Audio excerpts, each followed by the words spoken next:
When the person who knew you first becomes the one who tries to destroy you, the harm didn't come from a lifelong enemy, but from someone who once protected you. That reversal is what makes it so disabling. This is not a book about sibling rivalry. It's about betrayal shock. It's about grieving someone who is still alive. It's about the confusion of reconciling who someone was with who they became. I didn't see it coming because nothing in our past prepared me for it. We were not enemies growing up. We weren't inseparable either, but we were sisters in the way people are when they survive in the same house, the same moods, the same silence. We lived in a two-parent home where love and fear coexisted, where physical, emotional, and mental abuse shaped the atmosphere, whether we named it or not. It was the kind of environment where children learn early how to read the room and adjust themselves accordingly. Through childhood and young adulthood, there was no warning sign that one day my sister would become my accuser. We lived with our parents. Later, we lived with our grandmother. For a time, we stayed with our father, also with our paternal grandmother. In all of those transitions, she never harmed me. If anything, she shielded me. During my short time in high school with her, she was my defender, my protector. If someone tried to come for me, they had to go through her first.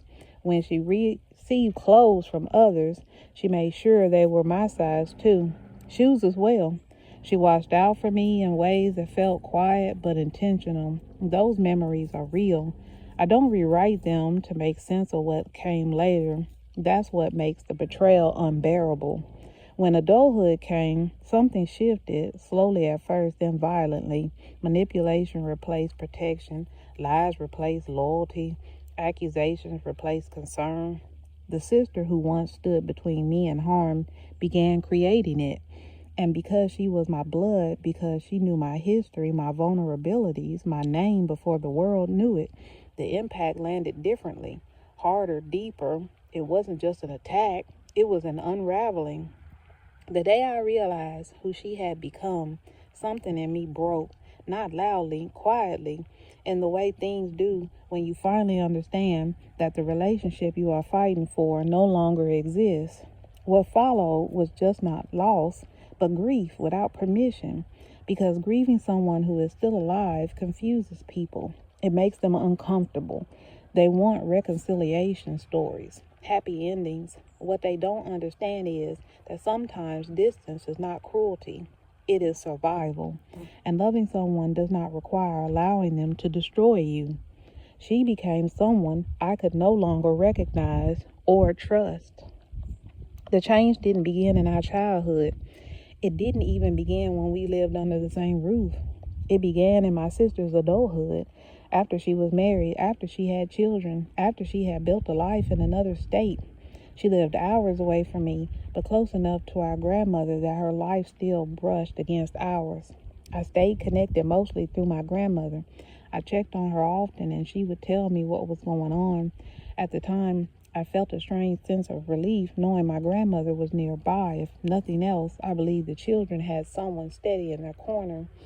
My grandmother involved herself deeply in my sister's life, believing her intentions were good and necessary. She wanted to make sure the children had what they needed, especially as things began to unravel. Our family came from a strong religious background, and when I learned this was the first time my sister was in a same-sex relationship, it intensified everything. My grandmother did not approve of the relationship. She believed it was sinful. She believed it explained my sister's rebellion and disrespect. That belief shaped her actions, but it does not fully explain what happened. What did matter was that the person my sister was involved with at the time was abusive to the children. That fact could not be ignored. When my grandmother contacted Child Protective Services, not out of malice, but out of fear and concern, it opened a door that could never be closed again. From that moment on, anyone who didn't fully support my sister or who didn't completely disappear became an enemy. My role was simple. I visited, I showed up as a loving sister and a loving aunt. I brought gifts for the children only to later find out some of the items were being pawned. I never tried to take her children. I never told her how to live her life. I never threatened her autonomy. But chaos doesn't need provocation. It only needs resistance. Drugs were involved, alcohol was involved, and soon lies were involved. What hurt the most wasn't the distance. It was the stories, the gossip, the way she painted all of us as villains so she could remain the victim. She spoke untruths about our intentions, our actions, our character. And because she spoke first, loudly and often, those lies traveled faster than the truth ever could. Eventually, I had to say out loud what my body already knew. I told my mother I could no longer be around someone who lied unnecessarily, who stole, who created chaos everywhere she went. The one time she did come to visit, she and her partner stole from us. That was a line I couldn't unsee. Still, guilt has a way of disguising itself as loyalty. When my mother cried and begged me not to abandon my sister, I tried again. I paid for trips, I paid for gas, I paid for hotel rooms, I reached out. What I received in return was cruelty wrapped in humor, backhanded compliments, constant complaints, negativity, jokes meant to wound. Sometimes she would arrive unannounced, leave her children behind without asking, and disappear, turning visits into obligations without consent. Because I lived far away, I was spared the worst of it. My grandmother was not. For years, my grandmother carried the weight of my sister's choices. I told her often to let go and let God, but it was her decision to stay involved. Free will cuts both ways. My grandmother had bought my sister a trailer and moved it onto the property. She even placed it closer to the main road rather than near her own house because my sister said she didn't want to live close.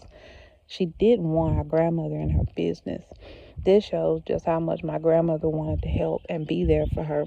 Despite that, my sister chose to live in government housing. In the end, my grandmother rented out the house, which helped her earn some income, but it was still done out of love for her grandchildren, love that went largely unappreciated. Even after that relationship ended, even after circumstances changed, my sister did not. That's when I understood something painfully but necessary. This wasn't about who she loved. This wasn't about who supported her. This was about control, avoidance, and the need to rewrite reality. And that was when I chose distance, not out of hatred, but out of survival. As the years went on, it became clear that my grandmother was carrying far more than concern. She was carrying responsibility that was never meant to be hers.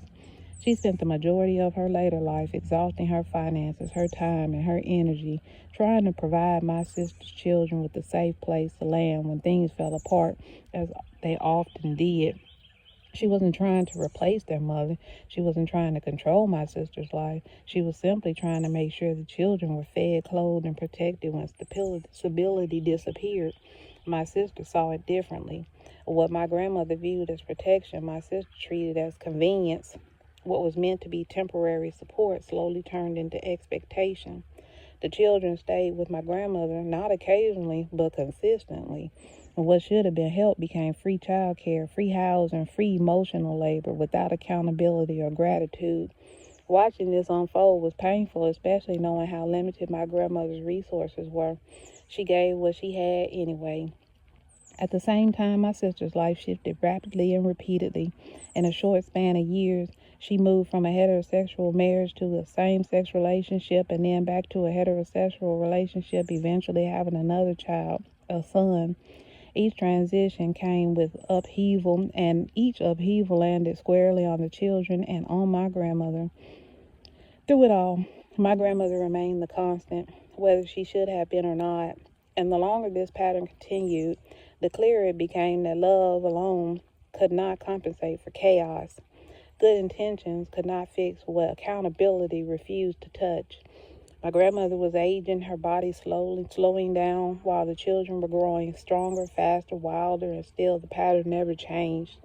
I was still living my life trying to remain in the role I had always chosen, the aunt who came to visit, who brought gifts, who showed up with love. I tried to be supportive. I tried to be a supportive sister. I visited my grandparents and great-grandparents. I did what I knew how to do, show care without intrusion, while everything around us continued to escalate. At one point, I suggested something simple. I thought maybe, just maybe, we could meet in the middle, a family fun place one day. No agendas, just time together. Everyone came, my grandmother, my great-grandmother, my sister, her children, and her husband. For the first time in a long while, it felt like reconciliation might be possible.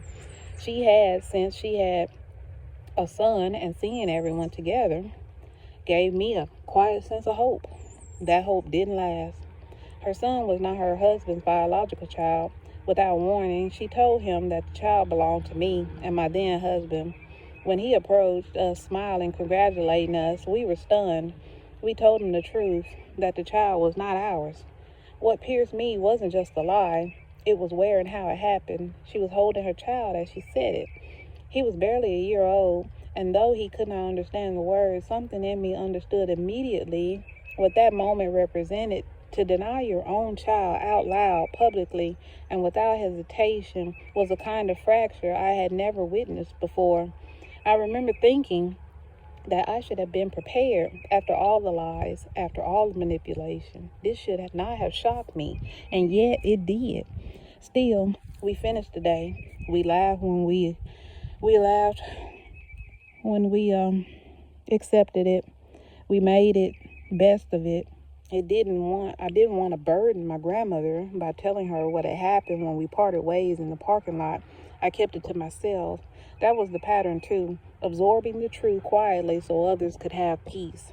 That was when I understood that truth itself had become disposable. By this point, my grandmother was exhausted. She was already caring for her mother, my great-grandmother, who was in her 90s and still living independently in the home she had shared with my great-grandfather. My grandmother had placed a house on the same property just steps away so she could help when needed. At the same time, she was also caring for my sister's children. She was carrying 2 generations at once.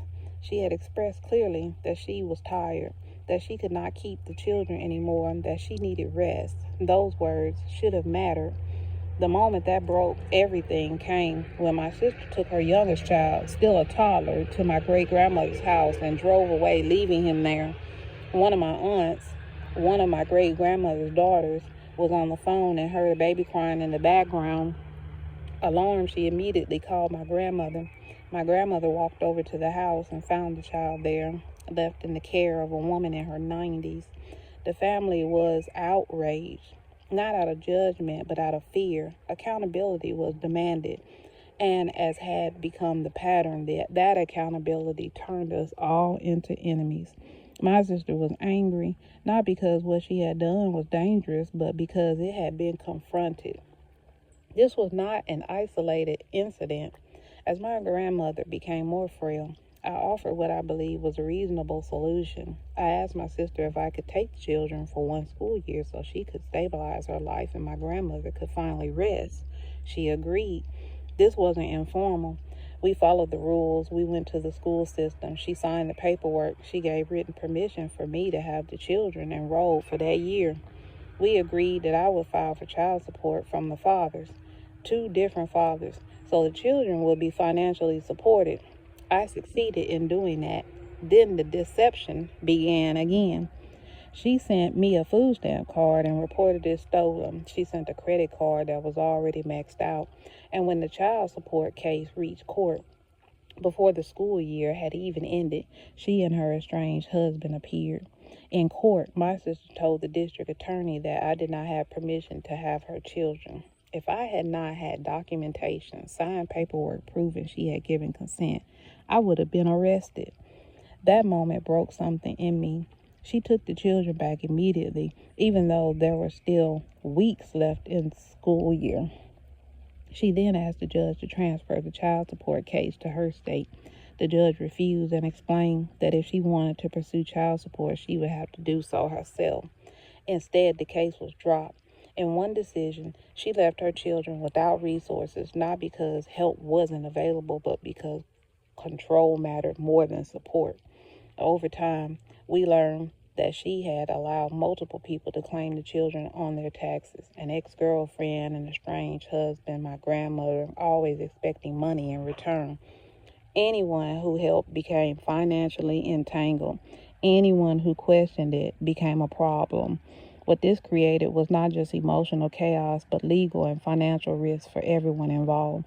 This was the last time I ever tried to help in that way. Not because I didn't care, but because truth had become dangerous and proof was the only thing that saved me. As the children grew older, some people might have thought that meant rest for my grandmother. But was it really? They were old enough to come and go on their own, to catch rides with friends, to visit when they wanted, and that freedom, instead of bringing relief, brought a different kind of harm. Things began to go missing: money, jewelry. Her memory was no longer reliable. The great grandparents had passed. My grandmother was aged and vulnerable. She would call me confused and distressed, telling me her money was gone, her jewelry missing, her phone bill suddenly sky high from collect calls, her car and checkbook were missing, her bank account drained. I did the only thing I felt I could do. I told my sister I knew what was happening and to put a stop to it. She blamed it all on her own children, although it was a team effort. She was the co-conspirator. Lying on your own children is some cold-blooded behavior. And just like that, I became the enemy again, this time not only to my sister but to my niece as well. When my grandmother passed, the grief was heavy, but what followed cut deeper. She had made her wishes clear. She did not want a funeral. She specifically said she didn't want a memorial service. She wanted to be cremated quietly. She said the people who loved her, she knew they loved her, and that was enough. Those wishes were ignored. The memorial service was held anyway. Many who attended came with good hearts, unaware that this went against what my grandmother had asked for. I do not fault them, but I knew the truth, and it felt like one final act of defiance against a woman who had already given everything she had. I can't say it was done out of guilt because her behavior and patterns didn't change. That moment crystallized something for me. I said what I needed to say then, and I released the rest. I did not curse. I did not threaten. I told my sister she would reap what she had sown, and I truly believe it's why she has 7 grandchildren now and no grandmother to help like she once had. You better be careful when you mistreat good people, because when they are gone, they are irreplaceable. I simply stepped away, and when asked why we didn't attend, I told the truth. That memorial service was to disrespect, not to honor. How evil you have got to be to disrespect someone in death. Over the years, life continued to unfold in ways I no longer involve myself in. More children, more entanglements, more cycles repeating themselves. I stay out of it, not out of indifference, but out of wisdom earned the hard way. I have tried to be present for the children where I could, but patterns that are deeply rooted cannot be undone by one person standing alone. Some cycles must be broken by distance, not proximity. It took me 50 years to finally raise the white flag. My mother moved into my grandmother's house and inherited the thievery that happened to grandmother. And when my grandmother had a heart attack, when my mother had a heart attack, I didn't have any money and I had no connections or support to help clear the land or take care of the property. 20 acres requires more than a simple push mower. Much of what was there had once belonged to my grandmother. With my mother's permission, I was allowed to trade her car, my grandmother's car. Someone kindly offered to take it, and that was helpful. My grandmother's car had stopped running because my sister had driven it and let others drive it until it was no longer drivable, leaving it to sit in the driveway. I offered it in trade to anyone willing to clear at least half of the property. I've also had to deal with my sister making business deals with property that doesn't belong to her. She would talk to people about selling houses on the land and even selling my grandmother's car, which was not in her name, and she had no right to try to sell. She would claim items inside the houses as hers and took them without allowing the children to retrieve what they would like to remember her by. It's been a mix of greed and selfishness, and honestly, it's dangerous to let strangers come here. My biggest fear has always been that someone might actually give her money for something she had no right to sell, only to come here and find it's not available. As she attempted this kind of deal 3 different times, both with houses on the property and my grandmother's car. And even with the deals I've made, I've had to navigate the chaos she created. As I made those deals, the agreement with the family helping to clear the field was that they would receive the car and also the metal roof from one of the houses we could no longer rent because it needed extensive repairs. And when my sister found out, It reminded me why it's so important to keep certain things to yourself and not discuss them with anyone. I had to be careful about what I said and who I said it to because it would inevitably get back to my sister. I've always expressed how strongly I feel about gossip, and I spoke openly, yet it seemed to make no difference. The way she thrived off of toxicity and drama was like fuel to her and hers. Of course, my sister interfered. She came over, tried to take some of the metal from the roof for herself, presumably to make money. I felt disrespected, deceived, and undermined, and had the nerve to bring her grandchildren without asking to keep them. I had recently had a procedure performed on my back. Did she care? No. It was all about her. Who became the villain? Me. And she took it out on me by talking negatively about me to her grandchildren. And of course, children would do what children do and repeat it. And they did repeat it to me. Strange men would just pop up at any given time of the day for her or claiming to be sent by her. She would lie, claiming she hadn't sent anyone, even though the man clearly said who had sent him. The fact that she could and did lie on this man didn't shock me. After all, after the lying on her own children so many times before, it made me realize just how unsafe you can feel in your own home when a family member spreads information to strangers. I worried about what else she was saying. Who knew we were living there? Who lived there? And what assumptions people might make about us? Gossip never helped anyone. It only hurt everyone. And by the time everything happened, I was at my breaking point. The family helping me didn't get much of the metal from the roof, though they did receive the car and even managed to make a profit from it. They cleared half the land, but the experience taught me a hard lesson. I couldn't even share something meant to help our family without negative interference. I don't know what you call someone who feels compelled to know everything going on just to make sure it's destroyed. There have been plenty of times in my adult life when I felt my sister hated me simply for being me. And I felt that hatred even more when I tried to hold her accountable for her words or actions. Maybe I reminded her of grandmother. To say I am done carrying what was never mine to carry. What hurt the most was knowing that my sister saw one of the lowest moments of my life when I was helping my mother through her heart attack and interpreted it as availability. In her mind, it became she had free time. She could help me watch my animals and grandchildren. The audacity of that still stuns me. It wasn't just a one-time thought.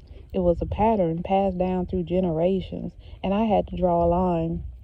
Don't ever think you can count my time. Don't ever think you can count my pockets. I began to understand something deeply unsettling. People who use others and who need to know everything that's going on, not out of care, but for access, are dangerous. They don't care about you. They care about what you can do for them. What always confused me most was this. They had people around them, yet they never asked those people for help. Instead, they try to use their own family. That realization stayed with me. When I finally limited my access, stopped making calls, stopped texting, stopped posting on social media, I noticed something immediately. I was no longer accessible, so I was no longer important. I had given them nothing to talk about, nothing to use, and that's when things changed. I also realized why this dynamic lasted as long as it did. For most of my adult life, I wasn't fully immersed in it. I didn't live on the property. It wasn't until the past 2 years living in my grandmother's house that I truly saw it all for what it was. And I made a decision. I would not step into her history or take her place simply because I'm the loving sister, the loving aunt, the loving great aunt. That doesn't mean I'm meant to carry the weight she carried. My own mother wouldn't take her place, so why should I? Go find someone else to use. When they couldn't, they were left to rely on one another. And honestly, I think that's what's best for them. Still, even today, I feel an uneasiness. I don't feel safe. I believe that if my sister sees an opportunity, she'll come through like a wrecking ball to take whatever she can. She never shows up without a reason or a need. It's never just to say hello. When she appears, you start checking to see what's missing. You start asking yourself, what does she want this time? Isn't it sad when you can't believe someone wants to be around you simply because they care, but instead know it's because they have bad intentions. That's the part that hurts the most. I carry that pain while I grieve. This is a new me, grieving someone who is still alive. Not only grieving her, but grieving the generations she created. And yet, alongside that grief, there is something else, a sense of safety, a clear conscience.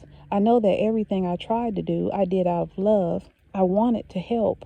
But I also saw what it did to my grandmother, how it drained her, how it wore her down, and I refused to repeat that cycle.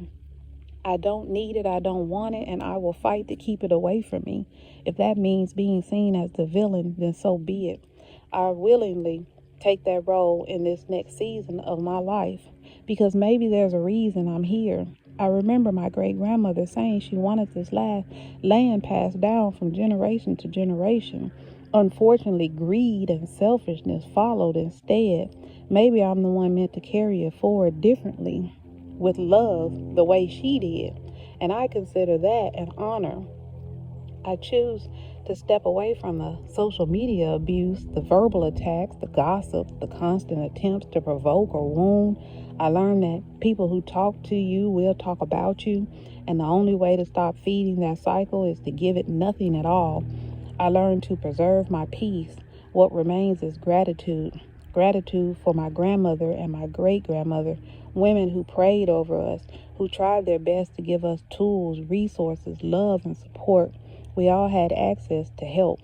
What we did with it was our choice. Today I live quietly. I am an empty nester. My children are grown, living their own lives in their own spaces. I have no grandchildren. I have room to breathe.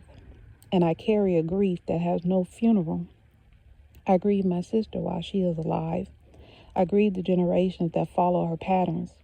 That grief is real and it is heavy, but it is no longer owns me. I let go. I let God. And in doing so, I finally choose myself.